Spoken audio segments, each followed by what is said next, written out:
ಎಲ್ರಿಗೂ ನಮಸ್ಕಾರ. Welcome back to my channel. ನಾನು ಪೂಜಾ. ಇವತ್ತು ಶನಿವಾರ ಹಾಗೆ ಭಾನುವಾರದ್ದು 2 ದಿನದ್ದು ಸೇರಿಸಿ ಒಂದು ವ್ಲಾಗ್ ಮಾಡಿ ಅಪ್ಲೋಡ್ ಮಾಡ್ತಾ ಇದ್ದೀನಿ. ಶನಿವಾರ ಮಧ್ಯಾಹ್ನ ಟೈಮ್ನಲ್ಲಿ ಏನಾದ್ರೂ ಸ್ನ್ಯಾಕ್ಸ್ ತಿನ್ನಬೇಕು ಅನಿಸ್ತಾ ಇತ್ತು. ಮನೆಯಲ್ಲಿ ನೋಡಿದ್ರೆ ಬ್ರೆಡ್ ಕೂಡ ಇತ್ತು. ಅದನ್ನು ತಂದು ಆಲ್ಮೋಸ್ಟ್ 3 ಡೇಸ್ ಆಗಿತ್ತು. ಇನ್ನೇನು ಎಕ್ಸ್ಪೈರಿ ಕೂಡ ಆಗಿಬಿಡ್ತಾ ಇತ್ತು. ಅದಕ್ಕೋಸ್ಕರ ಅಂತ ಇದೊಂದು ಬ್ರೆಡ್ ಮಸಾಲಾನ ಮಾಡಿದ್ದೆ. ತುಂಬ ಚೆನ್ನಾಗಿ ಬಂದಿತ್ತು. ಟೇಸ್ಟ್ ಮಾತ್ರ ನಾರ್ಮಲ್ ಆಗಿ ನಾವು ಬ್ರೆಡ್ ಟೋಸ್ಟ್ ಎಲ್ಲ ಬೇಕ್ರಿಗಳಲ್ಲಿ ತಿಂತಾ ಇರ್ತೀವಲ್ವ, ಅದೇ ಥರ ಇರುತ್ತೆ. ಅಂದರೆ ಸ್ವಲ್ಪ ಡಿಫ್ರೆಂಟಾಗಿರುತ್ತೆ. ಟೇಸ್ಟ್ ಕೂಡ ಡಿಫ್ರೆಂಟಾಗಿರುತ್ತೆ, ನೋಡೋದಕ್ಕೂ ಕೂಡ ಸ್ವಲ್ಪ ಡಿಫ್ರೆಂಟಾಗಿರುತ್ತೆ ಅಂತ ಈ ಥರ ಮಾಡ್ತಾಯಿದ್ದೀನಿ. ಅದಕ್ಕೋಸ್ಕರ ಎಷ್ಟು ಬ್ರೆಡ್ ಪೀಸಸ್ ಮಿಕ್ಕೊಂಡಿತ್ತು, ಅಂದರೆ ಬ್ರೆಡ್ ಸ್ಲೈಸಸ್ ಏನು ಮಿಕ್ಕೊಂಡಿತ್ತು ಅದನ್ನು ಈ ರೀತಿ ಕ್ಯೂಬ್ಸ್ಗಳ ರೀತಿ ಕಟ್ ಮಾಡ್ಕೋಬೇಕು. ಆಲ್ಮೋಸ್ಟ್ 4 ಬ್ರೆಡ್ ಇತ್ತು. ನಾವು ಇಬ್ಬರು ತಿನ್ನೋ ಅಷ್ಟು ಇದನ್ನು ಮಾಡ್ಕೊಂಡಿದ್ವಿ.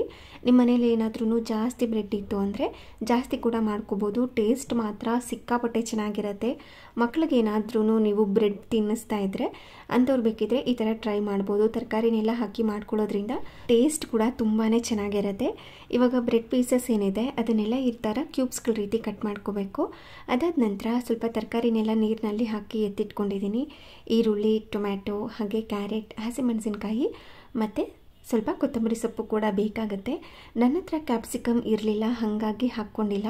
ನೀವೇನಾದ್ರೂ ಕ್ಯಾಪ್ಸಿಕಮ್ನ ಹಾಕ್ಕೊಂಡ್ರೆ ಇನ್ನೂ ರುಚಿಯಾಗಿ ಬರುತ್ತೆ ಈ ಬ್ರೆಡ್ ಮಸಾಲ. ಅದಕ್ಕೋಸ್ಕರ ಕ್ಯಾಪ್ಸಿಕಮ್ನ ಇದ್ದರೆ ಸೇರಿಸ್ಕೊಳ್ಳಿ, ಇಲ್ಲಾಂದರೆ ಸ್ಕಿಪ್ ಮಾಡ್ಕೊಳ್ಳಿ. ಯಾವುದಾದ್ರೂ ಒಂದು ಐಟಮ್ ಇಲ್ಲ ಅಂದ್ರೂ ಆರಾಮಾಗಿ ಸ್ಕಿಪ್ ಮಾಡ್ಕೊಂಡು ಮಾಡ್ಕೋಬೋದು. ಟೇಸ್ಟ್ ಅಂಥ ಡಿಫ್ರೆನ್ಸ್ ಏನಾಗೋದಿಲ್ಲ. ಒಂದು ಐಟಮ್ ಇದ್ದರೂ ನಡೆಯುತ್ತೆ, ಇಲ್ಲದೇ ಇದ್ರೂ ನಡೆಯುತ್ತೆ. ಇದ್ದರೆ ಹಾಕ್ಕೊಳ್ಳಿ, ಇಲ್ಲಾಂದರೆ ಸ್ಕಿಪ್ ಮಾಡ್ಕೊಳ್ಳಿ. ಇವಾಗ ಈರುಳ್ಳಿ, ಹಸಿಮೆಣಸಿನ್ಕಾಯಿ ಹಾಗೆಯೇ ಕೊತ್ತಂಬರಿ ಸೊಪ್ಪನ್ನೆಲ್ಲ ಸಣ್ಣ ಸಣ್ಣದಾಗಿ ಕಟ್ ಮಾಡಿಕೊಂಡು ಟೊಮ್ಯಾಟೊನು ಕೂಡ ಸಣ್ಣದಾಗಿ ಕಟ್ ಮಾಡ್ಕೊತಾ ಇದ್ದೀನಿ. ಹಾಗೆ ಸ್ವಲ್ಪ ಕ್ಯಾರೆಟ್ನು ಕೂಡ ತುರಿದು ರೆಡಿ ಮಾಡಿ ಎತ್ತಿಟ್ಕೊಂಡಿದ್ದೀನಿ. ಇದನ್ನೆಲ್ಲ ರೆಡಿ ಮಾಡ್ಕೊಂಡು ಇಟ್ಕೊಂಡ್ರೆ ಒಂದು 5 ನಿಮಿಷದಲ್ಲಿ ಈ ಬ್ರೆಡ್ ಮಸಾಲ ರೆಡಿಯಾಗಿ ಹೋಗ್ಬಿಡುತ್ತೆ. ಹಾಗೆ ಮಸಾಲ ಪೌಡರ್ ಕೂಡ ಬೇಕು. ಹಾಗೆ ಕಡಲೆಬೀಜ ಕೂಡ ಸೇರಿಸ್ಕೊತಾ ಇದ್ದೀನಿ. ಕಡಲೆಬೀಜ ಕಂಪ್ಲೀಟ್ಲಿ ಆಪ್ಷನಲ್, ಬೇಕಿದ್ದರೆ ಹಾಕ್ಕೋಬೋದು, ಇಲ್ಲಾಂದರೆ ಸ್ಕಿಪ್ ಮಾಡ್ಕೊಳ್ಳೇಬೋದು. ಅದು ಹಾಕ್ಕೊಳ್ಳೇಬೇಕು ಅಂತ ಏನಿಲ್ಲ. ಮಧ್ಯದಲ್ಲಿ ಒಂದೊಂದು ಕ್ರಿಸ್ಪಿಯಾಗಿ ಸಿಗಲಿ ಅಂತ ಅದನ್ನು ಹಾಕ್ಕೊಂಡಿದ್ದೀನಿ ಅಷ್ಟೇ. ಇವಾಗ ಒಂದು ಪ್ಯಾನ್ ಬಿಸಿ ಮಾಡಲಿಕ್ಕೆ ಇಟ್ಕೊಂಡು ಅದಕ್ಕೆ ಸ್ವಲ್ಪ ಎಣ್ಣೆ ಮಾತ್ರ ಹಾಕಿ, ಅದಕ್ಕಾದ ನಂತರ ಸಾಸಿವೆ, ಜೀರಿಗೆ, ಕಡಲೆ ಬೀಜನ ಹಾಕಿ ಇದನ್ನು ಸ್ವಲ್ಪ ಹೊತ್ತು ಕ್ರಿಸ್ಪಿಯಾಗಿ ಆಗೋ ತನಕ ಫ್ರೈ ಮಾಡ್ಕೋತಾ ಇದ್ದೀನಿ.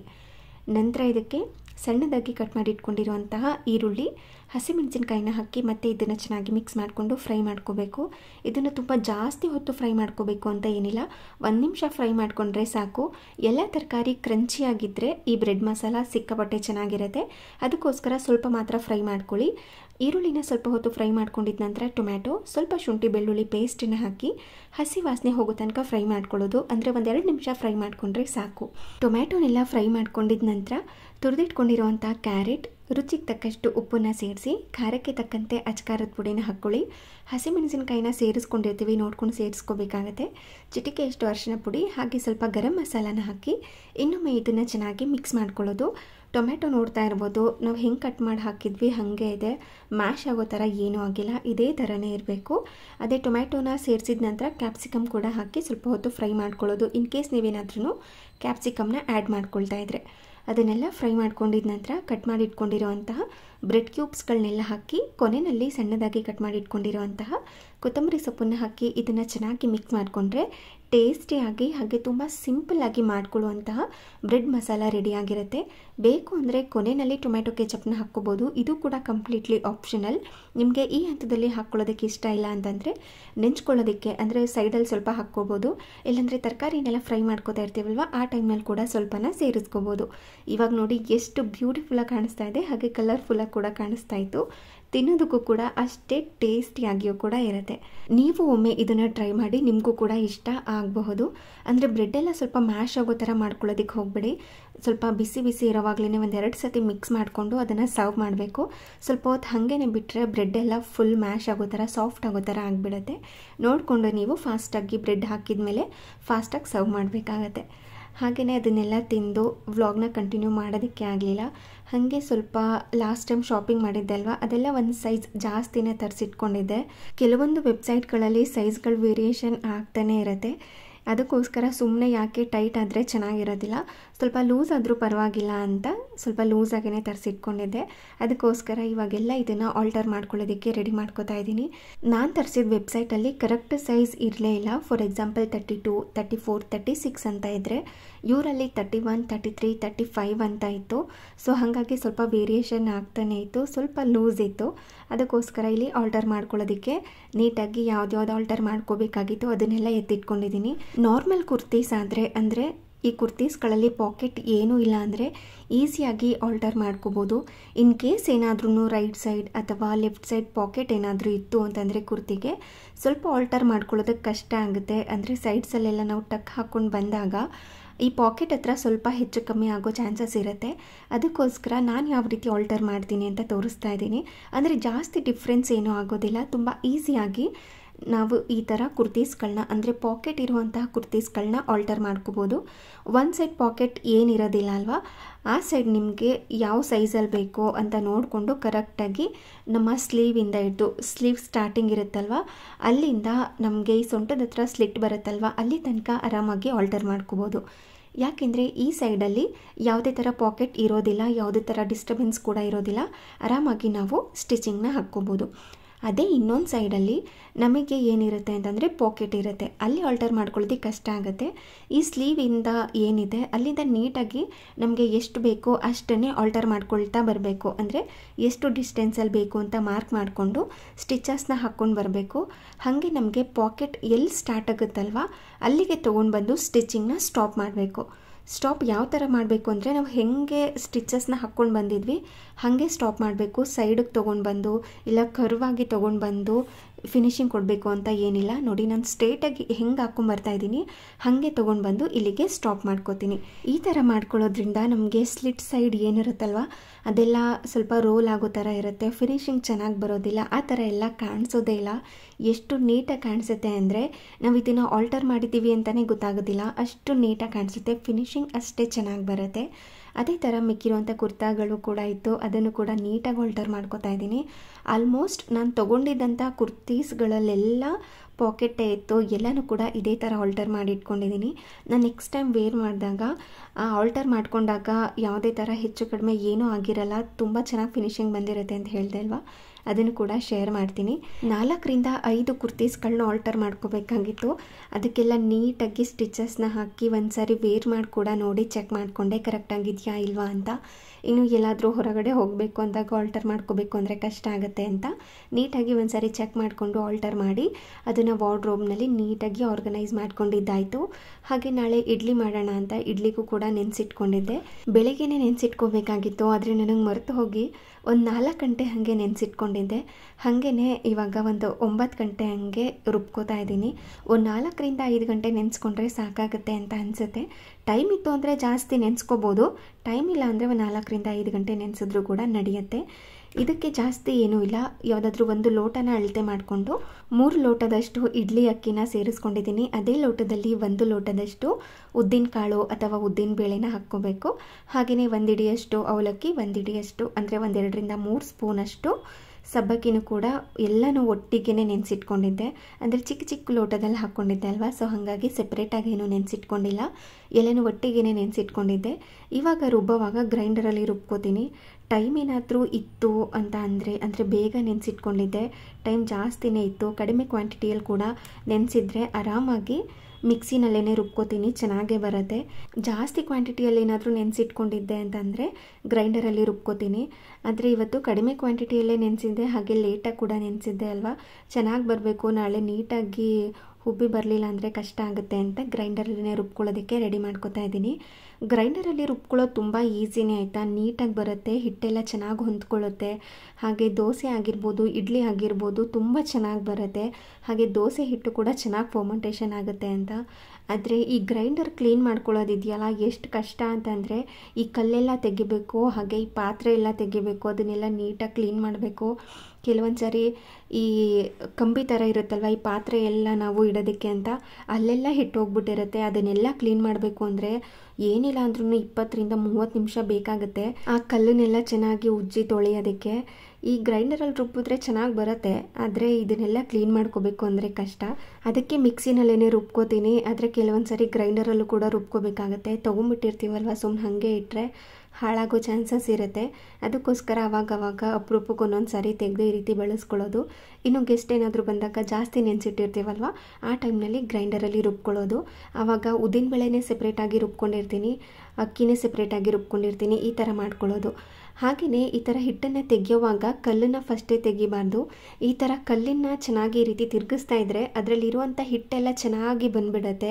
ನೋಡಿ ಎಷ್ಟು ಚೆನ್ನಾಗಿ ಬಂದಿದೆ. ಕೈಯಿಂದ ತೆಗಿಬೇಕು ಅಂತ ಏನಿಲ್ಲ, ಕೊನೆಯಲ್ಲೊಂದು ಸಾರಿ ಈ ರೀತಿ ನೀಟಾಗಿ ಬಳ್ಕೊಂಡ್ರೆ ಸಾಕಾಗುತ್ತೆ. ನೋಡಿ ಎಷ್ಟು ಚೆನ್ನಾಗಿ ಬರುತ್ತೆ. ಅದಕ್ಕೋಸ್ಕರ ಕಲ್ಲನ್ನ ಫಸ್ಟ್ ತೆಗಿದೇನೆ ಈ ಥರ ಕಲ್ಲಿಂದನೇ ಈ ಥರ ರೋಲ್ ಮಾಡಿಕೊಂಡ್ರೆ ಅದರಲ್ಲಿರುವಂಥ ಹಿಟ್ಟೆಲ್ಲ ಪಾತ್ರೆಗೆ ಬಂದಿರುತ್ತೆ. ಹಾಗೆ ಈ ಹಂತದಲ್ಲೇ ಉಪ್ಪನ್ನು ಕೂಡ ಹಾಕಿ ಚೆನ್ನಾಗಿ ಕೈಯಿಂದನೇ ಮಿಕ್ಸ್ ಮಾಡಿಕೊಂಡು ಒಂದು ಲಿಡ್ಡನ್ನು ಕ್ಲೋಸ್ ಮಾಡಿ ಫರ್ಮೆಂಟೇಷನ್ ಆಗೋದಕ್ಕೆ ಬಿಡ್ತೀನಿ. ಬೆಳಗ್ಗೆ ಅಷ್ಟರಲ್ಲಿ ತುಂಬ ಚೆನ್ನಾಗಿ ಫರ್ಮೆಂಟೇಷನ್ ಆಗಿರುತ್ತೆ. ಹಾಗೆ ಇದು ಭಾನುವಾರ ಬೆಳಿಗ್ಗೆ, ಶನಿವಾರ ವ್ಲಾಗ್ ಕಂಟಿನ್ಯೂ ಮಾಡೋದಕ್ಕೆ ಆಗಲಿಲ್ಲ. ಭಾನುವಾರ ಬೆಳಿಗ್ಗೆ ಇದು ತಿಂಡಿಗೆ ನೆನೆನೆ ಇಡ್ಲಿ ಹಿಟ್ಟು ರುಬ್ಬಿಟ್ಟಿದ್ದೆ ಅಲ್ವಾ, ಚೆನ್ನಾಗಿ ಫರ್ಮೆಂಟೇಷನ್ ಆಗಿತ್ತು. ಇವಾಗ ವಡೆ ಮಾಡ್ಕೊಳ್ಳೋದಕ್ಕೂ ಕೂಡ ರೆಡಿ ಮಾಡ್ಕೋತಾ ಇದ್ದೀನಿ. ಲಾಸ್ಟ್ ಟೈಮ್ ಹೋಟೆಲ್ ಸ್ಟೈಲ್ನಲ್ಲಿ ಮಸಾಲೆ ವಡೆನ ಮಾಡಿದ್ದೆ. ಆ ರೆಸಿಪಿನ ತುಂಬ ಜನ ಕೇಳಿದ್ರಿ. ಸೊ ಹಾಗಾಗಿ ಇವತ್ತಿನ ವಿಡಿಯೋದಲ್ಲಿ ಶೇರ್ ಮಾಡ್ತಾ ಇದ್ದೀನಿ.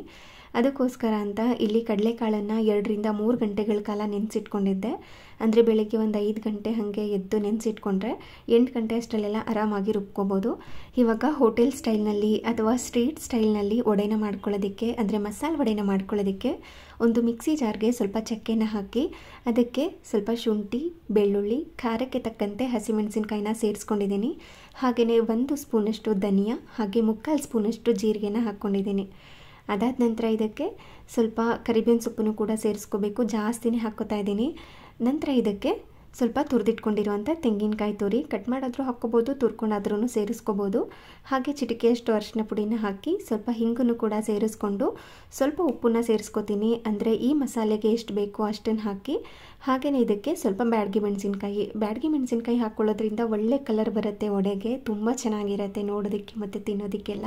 ಹಾಗೆ ಇದಕ್ಕೆ ಸ್ವಲ್ಪನೂ ಕೂಡ ನೀರನ್ನು ಸೇರಿಸ್ಕೊಳ್ಳದೆ ರುಬ್ಕೋಬೇಕು. ಸ್ವಲ್ಪ ಸ್ಮೂತಾಗಿಯೇ ರುಬ್ಕೊಳ್ಳಿ, ತೊಂದರೆ ಇಲ್ಲ. ಅದಾದ ನಂತರ ಇದಕ್ಕೆ ನೆನೆಸಿಟ್ಕೊಂಡಿರುವಂಥ ಕಾಳನ್ನು ನೀರನ್ನೆಲ್ಲ ಶೋಧಿಸ್ಕೊಳ್ತಾ ಈ ಥರ ಒಂದು ಮಿಕ್ಸಿ ಜಾರ್ಗೆ ಸೇರಿಸ್ಕೋಬೇಕು. ಕೊನೆಯಲ್ಲಿ ಸ್ವಲ್ಪ ಈ ಥರ ಕಡಲೆಬೇಳೆನ ಒಂದು 1 ಸ್ಪೂನಷ್ಟು ಅಥವಾ 2 ಸ್ಪೂನಷ್ಟು ಸೈಡಲ್ಲಿ ಇಟ್ಕೊಂಡಿರ್ತೀನಿ. ಈ ಥರ ಕಾಳುಗಳ ಜೊತೆನೇ ರುಬ್ಬಿಟ್ಕೊಂಡಿರೋಂತಹ ವಡೆ ಹಿಟ್ಟು ಏನಿರುತ್ತೆ ಅದನ್ನು ಕೂಡ ಸೇರಿಸ್ಕೊತೀನಿ. ಆವಾಗ ನಾವು ಫ್ರೈ ಮಾಡ್ಕೊಳ್ಳೋವಾಗ ಮಧ್ಯದಲ್ಲಿ ಒಂದೊಂದು ಕಡಲೆಬೇಳೆ ಸಿಗ್ತಾ ಇರುತ್ತೆ. ಟೇಸ್ಟ್ ತುಂಬ ಚೆನ್ನಾಗಿರುತ್ತೆ. ಕೆಲವ್ರಿಗೆ ಆ ಥರ ಇಷ್ಟ ಆಗುತ್ತೆ. ಇಷ್ಟ ಆಗದೆ ಇರೋರು ಕಂಪ್ಲೀಟಾಗಿ ಎಲ್ಲನೂ ಕೂಡ ರುಬ್ಕೋಬೋದು. ಇವಾಗ ಸ್ವಲ್ಪನೂ ಕೂಡ ನೀರನ್ನು ಹಾಕ್ತೀನಿ. ಈ ಥರ ವಡೆ ಹಿಟ್ಟನ್ನು ರುಬ್ಕೋಬೇಕು. ರುಬ್ಬಿದ ನಂತರ ಇದಕ್ಕೆ ಕೆಲವೊಂದಷ್ಟು ಐಟಮ್ಗಳನ್ನ ಸೇರಿಸ್ಕೊತಾ ಇದ್ದೀನಿ. ಆಲ್ರೆಡಿ ಹಸಿಮೆಣಸಿನ್ಕಾಯಿನ ಸೇರಿಸ್ಕೊಂಡಿರ್ತೀವಿ, ಹಾಗೆಯೇ ಕರಿಬೇವಿನ ಸೊಪ್ಪನ್ನು ಕೂಡ ಹಾಕ್ಕೊಂಡಿರ್ತೀವಿ. ಈ ಹಂತದಲ್ಲಿ ಸೇರಿಸ್ಕೊಳ್ಳೋ ಅಗತ್ಯ ಇರೋದಿಲ್ಲ. ಹಸಿಮೆಣಸಿನ್ಕಾಯಿನ ಇದೇ ಥರ ರುಬ್ಬೋವಾಗಲೇ ಹಾಕ್ಕೊಂಬಿಟ್ರೆ ವಡೆ ಸ್ಪೈಸಿಯಾಗಿ ಬರುತ್ತೆ. ಒಂದೇ ಕಡೆ ಖಾರ ಇರುತ್ತೆ ಅಂತ ಏನೂ ಇಲ್ಲ, ಎಲ್ಲ ಕಡೆ ಚೆನ್ನಾಗಿ ಹರಡ್ಕೊಂಡಿರುತ್ತೆ. ಅದಕ್ಕೋಸ್ಕರ ರುಬ್ಬೋವಾಗಲೇ ಹಾಕ್ಕೊಂಬಿಡ್ತೀನಿ. ಹಾಗೆಯೇ ಇದಕ್ಕೆ ಸ್ವಲ್ಪ ಪುದೀನ ಸೊಪ್ಪನ್ನು ಕೂಡ ಸಣ್ಣದಾಗಿ ಕಟ್ ಮಾಡ್ಕೊಂಡು ಸೇರಿಸಿ, ಹಾಗೆ ಈರುಳ್ಳಿನೂ ಕೂಡ ಸಣ್ಣದಾಗಿ ಕಟ್ ಮಾಡಿಕೊಂಡು ಸೇರಿಸ್ಕೊತಾ ಇದ್ದೀನಿ. ಹಾಗೆಯೇ ಕೊತ್ತಂಬರಿ ಸೊಪ್ಪನ್ನು ಕೂಡ ಸಣ್ಣದಾಗಿ ಕಟ್ ಮಾಡಿ ಸೇರಿಸ್ಕೋಬೇಕು. ಹಾಗೆ ಸಬ್ಸಿಗೆ ಸೊಪ್ಪಿತ್ತು ಅಂತಂದರೆ ಅದನ್ನು ಕೂಡ ಸೇರಿಸ್ಕೊಳ್ಳಿ. ಸದ್ಯಕ್ಕೆ ನನಗೆ ಸಿಕ್ಕಲಿಲ್ಲ, ಸೊ ಹಾಗಾಗಿ ಅದನ್ನು ಸ್ಕಿಪ್ ಮಾಡಿಕೊಂಡು ಬರೀ ಇರುವಂಥ ಪದಾರ್ಥಗಳನ್ನ ಮಾತ್ರ ಸೇರಿಸ್ಕೊಂಡು ಮಾಡ್ಕೋತಾ ಇದ್ದೀನಿ. ಈ ಸಬ್ಸಿಗೆ ಸೊಪ್ಪು ಇಲ್ಲ ಅಂದ್ರೂ ಕೂಡ ಆರಾಮಾಗಿ ವಡೆನ ಮಾಡ್ಕೋಬೋದು. ಕೆಲವ್ರಿಗೆ ವಡೆಗೆ ಸಬ್ಸಿಗೆ ಸೊಪ್ಪು ಹಾಕ್ಕೊಂಡ್ರೆ ಇಷ್ಟ ಆಗುತ್ತೆ, ಕೆಲವ್ರಿಗೆ ಇಷ್ಟ ಆಗೋದಿಲ್ಲ. ನಿಮ್ಗೆ ಹೆಂಗೆ ಬೇಕೋ ಆ ರೀತಿ ಹಾಕ್ಕೊಂಡು ಮಾಡ್ಕೋಬೋದು. ಇವಾಗ ಅದನ್ನೆಲ್ಲ ಹಾಕಿದ ಮೇಲೆ ಚೆನ್ನಾಗಿ ಮಿಕ್ಸ್ ಮಾಡ್ಕೋಬೇಕು. ಉಪ್ಪನ್ನ ಕರೆಕ್ಟಾಗಿದೆಯಾ ಅಂತ ನೋಡ್ಕೊಳ್ಳಿ. ಏನಾದ್ರೂ ಉಪ್ಪು ಕರೆಕ್ಟಾಗಿಲ್ಲ ಅಂತ ಅಂದರೆ ಅದಕ್ಕೆ ಸ್ವಲ್ಪ ಪುಡಿ ಉಪ್ಪನ್ನು ಹಾಕಿ ಚೆನ್ನಾಗಿ ಮಿಕ್ಸ್ ಮಾಡ್ಕೊಳ್ಳೋದಷ್ಟೇ. ಹಾಗೆ ಇನ್ನೊಂದು ಸೈಡಲ್ಲಿ ಹೋಟೆಲ್ ಸ್ಟೈಲ್ನಲ್ಲೇ ಚಟ್ನಿ ಕೂಡ ಮಾಡ್ಕೋತಾ ಇದ್ದೀನಿ. ಇದಕ್ಕೆ ಸ್ವಲ್ಪ ತೆಂಗಿನಕಾಯಿನ ತುರಿದು ಸೇರಿಸಿ ಜಾಸ್ತಿ ಕಡಲೆನ ಹಾಕ್ಕೊಂಡು, ಹಾಗೆ ಇದಕ್ಕೆ ಖಾರಕ್ಕೆ ತಕ್ಕಂತೆ ಹಸಿಮೆಣಸಿನ್ಕಾಯಿ, ಸ್ವಲ್ಪ ಬೆಳ್ಳುಳ್ಳಿನೂ ಕೂಡ ಸೇರಿಸ್ಕೊಂಡಿದ್ದೀನಿ. ಹಾಗೆ ಸ್ವಲ್ಪ ಕರಿಬೇವಿನ ಸೊಪ್ಪು ಕೂಡ ಬೇಕು, ಕೊತ್ತಂಬರಿ ಸೊಪ್ಪು ಕೂಡ ಬೇಕು. ಪುದೀನ ಸೊಪ್ಪನ್ನ ಬೇಕಂದರೆ ಹಾಕ್ಕೊಳ್ಳಿ, ಇಲ್ಲಾಂದರೆ ಸ್ಕಿಪ್ ಮಾಡ್ಕೊಳ್ಳಿ. ನಂತರ ಅದಕ್ಕೆ ರುಚಿಗೆ ತಕ್ಕಷ್ಟು ಉಪ್ಪು, ಸ್ವಲ್ಪ ಹುಣಸೆ ಹಣ್ಣನ್ನು ಹಾಕಿ, ಹಾಗೆ ಅದಕ್ಕೆ ಸ್ವಲ್ಪ ನೀರನ್ನು ಕೂಡ ಸೇರಿಸ್ಕೊಂಡು ಚಟ್ನಿನ ರುಬ್ಕೊಳ್ಳೋದಷ್ಟೇ. ತುಂಬ ಸಿಂಪಲ್. ನಿಮಗೆ ಇದು ಯಾವುದು ಐಟಮ್ಸ್ ಇಷ್ಟ ಇಲ್ಲ ಅಂತಂದರೆ ಕೆಲವ್ರಿಗೆ ಫುಲ್ ಪ್ಲೇನಾಗಿರಬೇಕು, ಅಂಥವರು ಸ್ವಲ್ಪ ಕಾಯಿ, ಕಡಲೆ, ಅದಕ್ಕೆ ಸ್ವಲ್ಪ ಉಪ್ಪು, ಬೆಳ್ಳುಳ್ಳಿ, ಹಸಿಮೆಣಸಿನ್ಕಾಯಿ ಇಷ್ಟು ಮಾತ್ರ ಹಾಕ್ಕೊಂಡು ಚಟ್ನಿನ ಮಾಡ್ಕೊಳ್ಳಿ. ಎಷ್ಟು ಚೆನ್ನಾಗಿರೋದು ಗೊತ್ತಾ, ಹೋಟೆಲ್ ಸ್ಟೈಲ್ನಲ್ಲೇ ಇರುತ್ತೆ. ಸೇಮ್ ನಿಮಗೆ ಕೆಲವ್ರಿಗೆ ಇಷ್ಟ ಆಗಬಹುದು. ಯಾವ ಥರ ಅಂತಂದರೆ ಸ್ವಲ್ಪನೂ ಕೂಡ ಗ್ರೀನಿಶ್ ಆಗಿರೋದಿಲ್ಲ, ಸ್ವಲ್ಪ ಕಡಲೆ ಥರ ಸಿಗ್ತಾ ಇರುತ್ತೆ. ಏನೋ ಒಂಥರ ಅದು ಸ್ವಲ್ಪ ಸ್ವೀಟ್ ಆಗಿರುತ್ತೆ, ಚೆನ್ನಾಗಿರುತ್ತೆ. ಅದಕ್ಕೆ ಸ್ವಲ್ಪ ಬೆಲ್ಲ ಹಾಕ್ಕೊಂಡ್ರೆ ಇನ್ನೂ ಚೆನ್ನಾಗಿರುತ್ತೆ. ಆ್ಯಕ್ಚುಲಿ ನಾನು ಇವತ್ತು ಸ್ವಲ್ಪ ಬೆಲ್ಲ ಕೂಡ ಸೇರಿಸ್ಕೊಂಡಿದ್ದೀನಿ ರುಬ್ಬೋವಾಗ ವೀಡಿಯೋ ಮಾಡ್ಕೊಳ್ಳಿಲ್ಲ, ಸೊ ಹಾಗಾಗಿ ತೋರಿಸಿಲ್ಲ ಅಷ್ಟೇ. ಆದರೆ ಚಟ್ನಿ ರುಬ್ಕೊಳ್ಳೋವಾಗ ಸ್ವಲ್ಪ ಬೆಲ್ಲ ಕೂಡ ಹಾಕ್ಕೊಂಡಿದ್ದೀನಿ. ನೀವು ಕೂಡ ಒಮ್ಮೆ ಟ್ರೈ ಮಾಡಿ, ತುಂಬ ಚೆನ್ನಾಗಿರುತ್ತೆ. ಆದಷ್ಟು ಈ ಥರ ಚಟ್ನಿ ಎಲ್ಲ ಮಾಡ್ಕೊಂಡಾಗ ಫ್ರೆಶ್ ಆಗಿರುವಂಥ ತೆಂಗಿನಕಾಯಿ ಹಾಕ್ಕೊಂಡ್ರೆ ಅದರಲ್ಲಿನೇ ಸ್ವಲ್ಪ ಸಿಹಿ ಅಂಶ ಇರುತ್ತಲ್ವ, ಬೆಲ್ಲನ ಹಾಕ್ಕೊಳ್ಳೋ ಅಗತ್ಯ ಇರೋದಿಲ್ಲ. ಇನ್ ಕೇಸ್ ನೀವೇನಾದ್ರೂ ಫ್ರಿಜ್ನಲ್ಲಿ ಸ್ಟೋರ್ ಮಾಡ್ಕೊಂಡಿದ್ರೆ ತೆಂಗಿನಕಾಯಿನ, ಅದರಲ್ಲಿ ಸ್ವಲ್ಪ ಸ್ವೀಟ್ನೆಸ್ ಕಡಿಮೆ ಇರುತ್ತೆ, ಅವಾಗ ಬೇಕಾದರೆ ನೀವು ಸ್ವಲ್ಪ ಬೆಲ್ಲನ ಸೇರಿಸ್ಕೋಬೋದು, ತುಂಬ ಚೆನ್ನಾಗಿ ಬರುತ್ತೆ. ಬೇಕು ಅಂದರೆ ಒಗ್ಗರಣೆ ಹಾಕ್ಕೋಬೋದು, ಇಲ್ಲಾಂದರೆ ಸ್ಕಿಪ್ ಮಾಡ್ಕೋಬೋದು. ನಾವು ಯೂಶಲಿ ಒಗ್ಗರಣೆ ಎಲ್ಲ ಹಾಕ್ಕೊಳ್ಳೋದಿಲ್ಲ, ಯಾವಾಗಲೂ ಒಂದೊಂದು ಸಾರಿ, ಅಪರೂಪಕ್ಕೆ ಒಂದೊಂದು ಸಾರಿ ಮಾತ್ರ ಒಗ್ಗರಣೆನ ಹಾಕ್ಕೊಂಡಿರ್ತೀನಿ ಅಷ್ಟೇ. ಹಾಗೆ ಹಿಟ್ಟನ್ನು ಕೂಡ ಚೆನ್ನಾಗಿ ಫರ್ಮೆಂಟೇಷನ್ ಆಗಿತ್ತು. ಆಲ್ಮೋಸ್ಟ್ ನಾನು ಬ್ರೇಕ್ಫಾಸ್ಟ್ ಮಾಡಿದಾಗ 10 ಗಂಟೆ ಏನೋ ಆಗಿತ್ತು. ಎಲ್ಲರೂ 9:30 ತನಕ ಆರಾಮಾಗಿ ಮಲಗಿದ್ವಿ, ಸಂಡೇ ಅಲ್ವಾ, ಹಾಗಾಗಿ. ಅಲ್ಲದೆ ನಮ್ಮ ಮನೆಗೆ ಗೆಸ್ಟ್ ಕೂಡ ಬಂದಿದ್ದರು, ಅವರು ಕೂಡ ಆರಾಮಾಗಿ 9:30 ತನಕ ಮಲಗಿದ್ರು. ಹಾಗಾಗಿ ಅವ್ರಿಗೂ ಕೂಡ ಡಿಸ್ಟರ್ಬ್ ಆಗುತ್ತೆ ಎದ್ದರೆ ಅಂತ ನಾನು ಕೂಡ 9:30ಗೆ ಎದ್ದು ಬ್ರೇಕ್ಫಾಸ್ಟ್ ಮಾಡೋದಕ್ಕೆ ಬಂದ್ವಿ. ಗೆಸ್ಟ್ ಅಂದರೆ ನಮ್ಮ ಅತ್ತಿಗೆ, ಅಂದರೆ ನನ್ನ ಹಸ್ಬೆಂಡ್, ಅಕ್ಕ ಮತ್ತು ಅವ್ರ ಭಾವ, ಅವ್ರ ಮಕ್ಕಳೆಲ್ಲ ಬಂದಿದ್ದರು. ಲಾಸ್ಟ್ ಟೈಮ್ ನಾನು ಅತ್ತಿಗೆ ಅಂತ ಹೇಳಿದಾಗ ಕೆಲವ್ರು ಕೇಳಿದ್ರಿ, ಅತ್ತಿಗೆ ಅಂದರೆ ಯಾರು, ನಿಮ್ಮ ಅಣ್ಣನ ಹೆಂಡ್ತಿನ ಅಂತ. ಇಲ್ಲ, ಅವರು ನನ್ನ ಹಸ್ಬೆಂಡ್, ಅಕ್ಕ ಅಂತ ಹೇಳಿದೆ. ಅದಕ್ಕೆ ಒಂದಿಬ್ಬರು ಕಮೆಂಟ್ ಹಾಕಿದ್ರಿ, ಅವರು ಅತ್ತಿಗೆ ಹೆಂಗಾಗ್ತಾರೆ, ಚಿಕ್ಕಮ್ಮ ಆಗಬೇಕಲ್ವಾ ಅಂತ.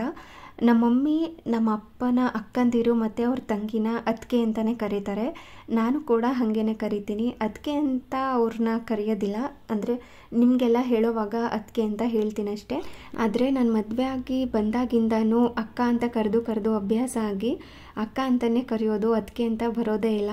ಇನ್ನು ಚಿಕ್ಕಮ್ಮ, ಆಂಟಿ ಅಂತ ಕೂಡ ಕರೀತಾರೆ ತುಂಬ ಜನ. ಅಂದರೆ ಗಂಡನ ಅಕ್ಕ ಯಾರಾದರೂ ಇದ್ದರೆ ಅವ್ರನ್ನ ಚಿಕ್ಕಮ್ಮ, ಆಂಟಿ ಈ ಥರ ಎಲ್ಲ ಕರಿತೀರಿ, ಗೊತ್ತಿದೆ. ತುಂಬ ಜನ ನನ್ನ ಫ್ರೆಂಡ್ಸ್ ಕೂಡ ಹಾಗೆ ಕರೆಯೋದು. ಆದರೆ ಇನ್ನೂ ಕೆಲವು ಸೈಡು ಗಂಡನ ಅಕ್ಕ ಅಥವಾ ತಂಗಿ ಯಾರಾದರೂ ಇದ್ದರೆ ಅವ್ರನ್ನ ಅತ್ತಿಗೆ ಅಂತಲೇ ಅಡ್ರೆಸ್ ಮಾಡೋದು. ಯಾರೆಲ್ಲ ಅತ್ತಿಗೆ ಅಂತ ಕರಿತೀರಾ ಅಂತ ಕಮೆಂಟ್ ಮಾಡಿ ತಿಳಿಸಿ. ಹಾಗೆ ಚಿಕ್ಕಮ್ಮ ಅಂತ ಕೂಡ ಅಡ್ರೆಸ್ ಮಾಡ್ತೀರಾ, ಅವರು ಕೂಡ ಕಮೆಂಟ್ ಮಾಡಿ ತಿಳಿಸಿ.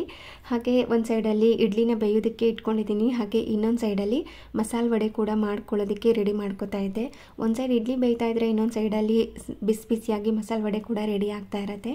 ಬಿಸಿ ಇಡ್ಲಿ ಜೊತೆ ವಡೆ ಇದ್ದರೆ ತುಂಬ ಚೆನ್ನಾಗಿರುತ್ತೆ. ಅದರಲ್ಲೂ ಕೂಡ ಹೋಟೆಲ್ ಸ್ಟೈಲ್ನಲ್ಲಿ ಸ್ವಲ್ಪ ಮಸಾಲೆ ಎಲ್ಲ ಜಾಸ್ತಿ ಹಾಕಿ ಮಾಡಿದಾಗ ಇನ್ನೂ ಚೆನ್ನಾಗಿರುತ್ತೆ ಮಸಾಲೆ ವಡೆ. ಹಾಗೆ ನಮ್ಮ ಅತ್ತಿಗೆ ಕೂಡ ಹೆಲ್ಪ್ ಮಾಡ್ತಾರೆ, ಬಂದರೆ ಸುಮ್ಮನೆ ಅಂತೂ ಕೂತ್ಕೊಳ್ಳೋದಿಲ್ಲ. ನಾನೇನಾದ್ರೂ ಅಡುಗೆ ಮಾಡೋದಕ್ಕೆ ಅಡುಗೆ ಮನೆಗೆ ಬಂದರೆ ಹಿಂದೆನೇ ಬಂದುಬಿಡ್ತಾರೆ. ಏನಾದ್ರೂ ಕಟ್ ಮಾಡಿಕೊಡ್ಬೇಕಾ ಪೂಜಾ, ನಿನಗೆ ಈರುಳ್ಳಿ ಕಟ್ ಮಾಡೋದು ಇಷ್ಟ ಇಲ್ಲ ಅಲ್ವಾ, ಕೊಡು ನಾನು ಕಟ್ ಮಾಡಿಕೊಡ್ತೀನಿ. ಇಲ್ಲಾಂದರೆ ತೆಂಗಿನಕಾಯಿ ತುರಿಯೋದು ನನಗೆ ಇಷ್ಟನೇ ಆಗೋದಿಲ್ಲ, ಅವರೇನೇ ಎಲ್ಲ ಕೆಲಸ ಮಾಡಿಕೊಡೋದು. ನಾನೊಂದು ಅಡುಗೆ ಮಾಡ್ತೀನಿ, ಇನ್ನು ಪ್ರಿಪ್ರೇಷನ್ ಎಲ್ಲ ಆಲ್ಮೋಸ್ಟ್ ಅವರೇ ಮಾಡಿಕೊಡ್ತಿರ್ತಾರೆ. ತರಕಾರಿ ಕಟ್ ಮಾಡಿಕೊಡೋದಿಂದ ಹಿಡಿದು, ಮತ್ತು ರುಬ್ಕೊಳ್ಳೋದೇನಾದರೂ ಇದ್ದರೆ, ಇಲ್ಲ ತೆಂಗಿನಕಾಯಿ ತುರಿಯೋದೇನಾದರೂ ಇದ್ದರೆ, ಇಲ್ಲ ಏನಾದರೂ ಹೆಲ್ಪ್ ಬೇಕಾಗಿರುತ್ತೆ. ಜಾಸ್ತಿ ಜನ ಬಂದಾಗ ಮನೆಗೆ ಅವರೇನಾದರೂ ಬಂದರೆ ಅವರೇ ಹೆಲ್ಪ್ ಮಾಡಿಕೊಡೋದು. ಇವತ್ತು ಬಿಸಿಯಾಗಿ ಇಡ್ಲಿ, ಅದ್ರ ಜೊತೆ ಸಾಂಬಾರು, ಹಾಗೆಯೇ ಚಟ್ನಿ ಮತ್ತು ಮಸಾಲೆ ವಡೆ, ಇಷ್ಟು ಕೂಡ ಬ್ರೇಕ್ಫಾಸ್ಟ್ ಎಲ್ಲ ಮುಗಿಸ್ಕೊಂಡ್ವಿ. ಆಲ್ಮೋಸ್ಟ್ ಮನೆಯವರೆಲ್ಲ ಕುತ್ಕೊಂಡು ಆರಾಮಾಗಿ ನಿಧಾನವಾಗಿ ಬ್ರೇಕ್ಫಾಸ್ಟ್ ಎಲ್ಲ ಮಾಡಿದ್ವಿ. ಹಾಗೇ ನನಗೊಂದು ಡೌಟ್ ಇತ್ತು, ನಾನು ಇದೇ ಫಸ್ಟ್ ಟೈಮ್ ನೋಡ್ತಾ ಇರೋದು. ಈ ಲೋಕಸರ ಏನಿದೆ, ಆಲೋವೆರಾ ಗಿಡ ಏನಿದೆ ಅಲ್ವಾ, ಅದರಲ್ಲಿ ಹೂ ಬಂದಿದೆ. ಈ ಥರ ನೋಡಿ ಎಷ್ಟು ಉದ್ದವಾಗಿ ಬಂದಿದೆ ಅಂತ. ನಾನು ಸ್ಟಾರ್ಟಿಂಗ್ ನೋಡಿದಾಗ ಕನಕಾಂಬರ ಇಷ್ಟುದ್ದ ಬೆಳೆದಿದೆ, ಇಷ್ಟುದ್ದ ಬಂದುಬಿಟ್ಟಿದ್ದಿಲ್ಲ, ಕಟ್ ಮಾಡಬೇಕು ಅಂತ ಅಂದ್ಕೊಂಡಿದ್ದೆ. ಆದರೆ ನೀಟಾಗಿ ನೋಡಿದಾಗ ಇದು ಆಲೋವೆರಾ ಗಿಡದಿಂದ ಬಂದಿರೋ ಅಂಥದ್ದು. ನಾನು ಇದೇ ಫಸ್ಟ್ ಟೈಮ್ ನೋಡ್ತಾ ಇರೋದು. ನನಗೆ ನಿಜವಾಗ್ಲೂ ಶಾಕ್ ಆಯಿತು, ಈ ಆಲೋವೆರಾದಲ್ಲೂ ಹೂ ಬರುತ್ತಾ ಅಂತ. ಹಾಗೆಯೇ ಅದಿನ್ನು ಮೊಗ್ಗು ಥರ ಇದೆ, ಅದು ಇನ್ನೊಂದು ಸ್ವಲ್ಪ ದಿನ ಆದರೆ ಫುಲ್ ರೆಡ್ ಕಲರ್ ಆಗಿ ದಪ್ಪವಾಗಿ ಹರಳುತ್ತಂತೆ ಹೂವು. ನಾನು ಗೂಗಲಲ್ಲಿ ನೋಡಿದೆ, ಆದರೆ ನಾನಂತೂ ಇದೇ ಫಸ್ಟ್ ಟೈಮ್ ನೋಡಿರೋದು ಆಲೋವೆರಾದಲ್ಲಿ ಹೂ ಬಂದಿರೋದನ್ನು. ನಿಮಗೂ ಗೊತ್ತಿತ್ತಾ ಆಲೋವೆರಾದಲ್ಲಿ ಹೂ ಬರುತ್ತೆ ಅಂತ? ಇಲ್ಲಾಂದರೆ ನೀವು ನೋಡಿದ್ರಾ? ನಿಮಗೂ ಕೂಡ ಗೊತ್ತಿತ್ತಾ? ಇಲ್ಲ ಅಂತಂದರೆ ಇದೇ ಫಸ್ಟ್ ಟೈಮ್ ನೋಡ್ತಾ ಇರೋದಾ ಅಂತ ಕೂಡ ಕಮೆಂಟ್ ಮಾಡಿ ತಿಳಿಸಿ. ನಾನಂತೂ ಇದೇ ಫಸ್ಟ್ ಟೈಮ್ ನೋಡ್ತಾ ಇರೋದು. ಹಾಗೆ ಇದಾಗಿತ್ತು ಇವತ್ತಿನ ವಿಡಿಯೋ. ಬ್ಲಾಗ್ ಕಂಟಿನ್ಯೂ ಮಾಡೋದಕ್ಕಾಗಲಿಲ್ಲ, ಹಾಗಾಗಿ ಏನು ಬ್ಲಾಗ್ ಶೂಟ್ ಮಾಡಿದೆ ಅದನ್ನು ಮಾತ್ರ ಹಾಕಿದ್ದೀನಿ. ಹಾಗೆ ವಿಡಿಯೋ ಏನಾದರೂ ನಿಮ್ಗೆ ಇಷ್ಟ ಆಗಿದ್ದರೆ, ಯೂಸ್ಫುಲ್ ಅನಿಸಿದ್ರೆ ಪ್ಲೀಸ್ ಒಂದು ಲೈಕ್ ಮಾಡಿ, ಹಾಗೆ ಶೇರ್ ಮಾಡಿ. Thank you.